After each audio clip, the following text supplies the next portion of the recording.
Good morning, I'm just getting ready for my client. I thought I'd come on and do my live and speak about the happiness, month full of happiness that I've been doing in February.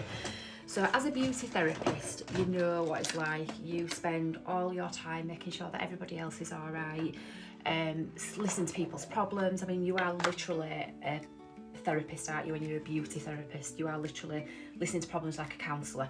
And one thing that I realised when I realised I was lost, I suppose, is that people were talking about the things that they liked and where they went on holiday and the hobbies and things like that. And it were only when I sat and kind of thought that, God, I don't actually know what it is that I like. I don't know what it is that I enjoy. And more than that, when do I actually have me time? So as a beauty therapist, you spend all this time making sure that everybody feels great, everybody's kind of able to offload the problems, they're going away feeling better than what they were when they first came to you, and you realise that you don't have any of that. You don't have the time. You don't have the time for yourself. You don't kind of maybe go for your nails doing, you don't have a facial. And one of the things that I thought is, well, I'm not doing it because I've got all these things here. So again, not putting yourself first and not allowing yourself to have that time is a massive, massive thing, especially in the beauty industry and hair industry as well, I suppose, and aesthetics. And it was only at that point that, listening to my clients talking, that I actually realised that I don't know who I am, I don't know what I like, I don't know what hobbies I've got, I don't really know who I am anymore. You know, I'm okay listening to other people giving advice and things, but actually I don't know what hobbies I've got, I don't really know who I am anymore. You know, I'm okay listening to other people giving advice and things, but actually what advice will I give myself? And it should be the same advice to clients.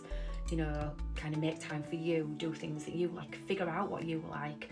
But what I realised is I was actually in a position where I didn't know what I liked. So I was kind of stuck thinking, I don't know what to do for me, I don't know where to go because I don't know what I like. So I were a little bit stuck and a little bit lost. One of the things that I did is I did a lot of personal development, but the things that really helped is looking around you to see what is good in life right now. And sometimes you might feel like there's nothing that's good, you might feel like your life's good. Looking around you to see what is good in life right now. And sometimes you might feel like there's nothing that's good, you might feel like your life's good. What is good in life right now?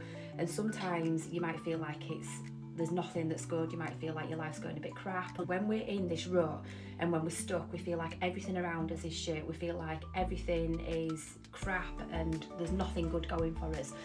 And actually it's only when we sit and realise and sit and think about the things that we take for granted, like the teeny tiny little things. It's not big things. I think the problem that people have is you automatically think it's got to be a huge thing. So you feel crap and it's got to be this huge thing that I've got to do to make myself feel better because I feel so rubbish and I feel so down. But I promise you, it's the tiny, tiny little things that make a difference. It's the tiny little things on a daily basis that make the difference and really do help. So I started looking around at things that I was grateful for, things that I thought, do you know what, I've taken that for granted. I've taken for granted that I've got a lovely clean pair of pyjamas, and I've taken for granted that I've got a lovely bed. I've taken for granted that my kids are healthy. Little things like that. I've taken for granted that there's a car outside that gets me from A to B and I don't have to walk when it's a cold day. Anything at all that you are grateful for starts making your brain seek other things that you're grateful for. So in the month full of happiness, today's little tip is that you're going to feel a bit stupid when you do it. In fact, I'm looking at a mirror now and I'm feeling a bit stupid because I feel like I'm still talking to myself when I'm stuck to a mirror while I'm just getting stuff ready for a client. So my little tip today is to smile in the mirror at yourself. I know that you feel like an idiot, but what it does is it tricks your brain